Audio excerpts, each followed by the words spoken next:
அனைவருக்கும் வணக்கம். பாகம் 3. இந்த வெள்ளம் நாடகத்தையுடைய தொடர்ச்சி தான் இந்த பாடமும்.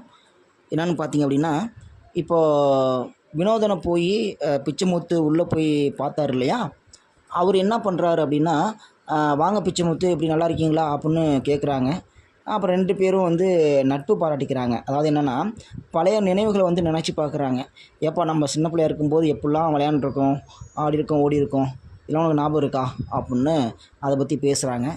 அப்புறம் பேசிகிட்டு இருக்கும் பொழுது, என்ன சாப்பிட்ற, டீ சாப்பிட்றியா, காஃபி சாப்பிட்றியா அப்படின்னு வினோதன் கேட்குறான்.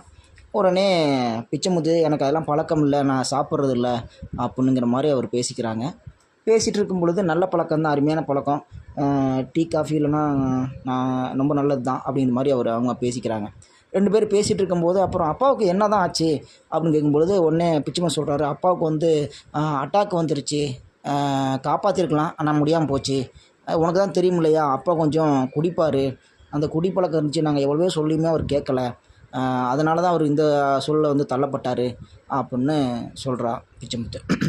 சொல்லிகிட்டு இருக்கும் பொழுது உடனே சொல்கிறாரு, உங்கள் அப்பா ரொம்ப நல்லவர், அவர் ரொம்ப நேர்மையாக இருப்பார், அவரை மறக்கவே முடியாது, அவர்னால தான் நான் இந்த இவ்வளோ விஷயம் நான் கற்றுக்கிட்டு படித்து முன்னேறி வந்ததுக்கு காரணம் உங்கள் அப்பாவும் ஒரு காரணமாக இருக்கார், உங்கள் அப்பாவை நான் வாழ்நாள் முழுக்க மறக்க மாட்டேன். அது மட்டும் இல்லாமல் நேர்மைக்கு அவர் தான் பேர் போனவர், நேர்மைன்னா அது உங்கள் அப்பா மட்டும்தான் அப்படிங்கிற விஷயத்தையும் அங்கே பதிவு பண்ணுவான் பிச்சைமுத்து. பண்ணும் பொழுது வினோதனுக்கு மனசுக்குள்ளே ஒரு சந்தோஷம். ஆனால் என்னென்னா, அதை வெளிப்படுத்திக்க மாட்டான். வெளிப்படுத்தாமல் 2 பேரும் பேசிகிட்டு இருப்பாங்க. இப்போ பேசிகிட்டு இருக்கும்பொழுதே அப்புறம் சொல்லுவார், அந்த காற்றாற்று வெள்ளத்தை நம்மளால் மறக்க முடியாது.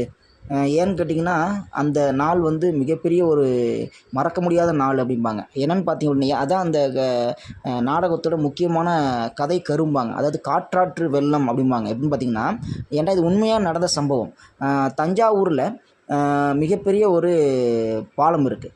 அந்த பாலம் ஏன்னா அது அந்த ஆறு காவிரி ஆற்றங்கரைம்பாங்க. அந்த காவிரி ஆற்றங்கரையிலேருந்து பிரிஞ்சு போகிறது காற்றாற்று. அந்த காற்றாற்றுங்கிறது பார்த்திங்கன்னா ஒரு பகுதி. அந்த பகுதியில் ஒரு அந்த ஆறோட பேர் காற்றாற்று அப்படிம்பாங்க. அந்த காற்றாற்று பார்த்தீங்க அப்படின்னா, காவிரி ஆற்றுலேருந்து பிரிஞ்சு வரக்கூடிய தண்ணி அதில் பாதி தண்ணி அதில் போகும்.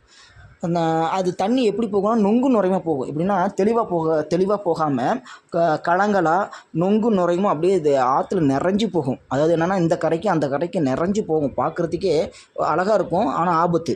சரிங்களா? இது சாதாரணமாக போகும்பொழுது அப்படி போகும்.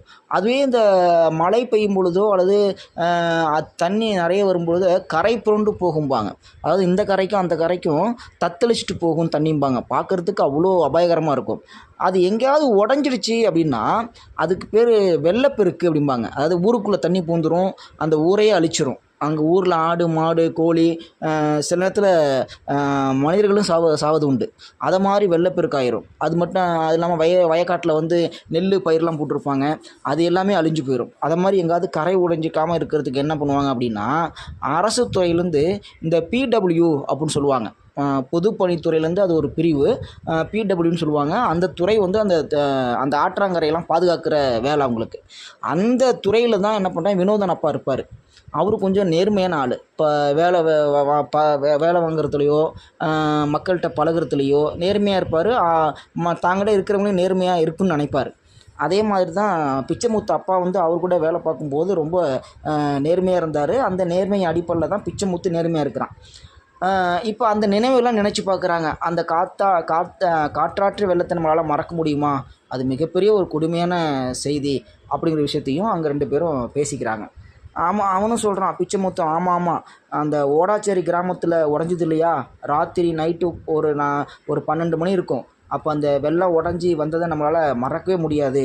அது மிகப்பெரிய ஒரு என்ன சொல்லுவாங்கன்னா, ஒரு பயத்தோடு கலந்த மிகப்பெரிய ஆபத்தான பயம் அப்படிம்பாங்க.